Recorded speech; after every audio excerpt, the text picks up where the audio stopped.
the ideology that wants to shield itself from scrutiny has already infiltrated so many institutions, government levels, media, you name it. And for it to land within a men's organization, and for me to ask the question, what is a man, that shouldn't make people sort of clutch their pearls. And yet people freak out when asked for clarity around just what is our baseline reality. Because I judge that the organization does not have an immune system against ideological infiltration and ideological drift.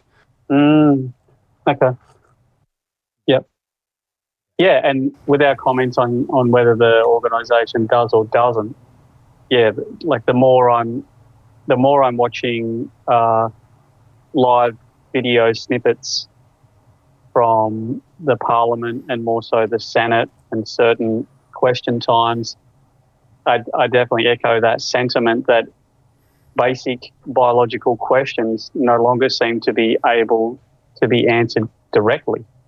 And that leaves me scratching my head because I'm trying to understand what happened. Like, how did this become so complex?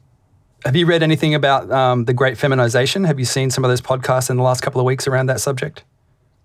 No, I haven't seen that one. No, I haven't come across that. Well, you'd be very familiar in MKP circles that we focus a lot on masculine archetypes, and we talk about like the shadow form of certain archetypes. And we can, I think as a society, like it's easy for people to point to a definition of what toxic masculinity might be. This conversation has been shifting slightly recently, and I'm glad for that, just to balance the equation, asking what are feminine shadow archetypes and how would we identify them? And that line of inquiry has led me to some really interesting places. So yeah, I just want to flag that. I'm not sure if you're familiar with that or not, but...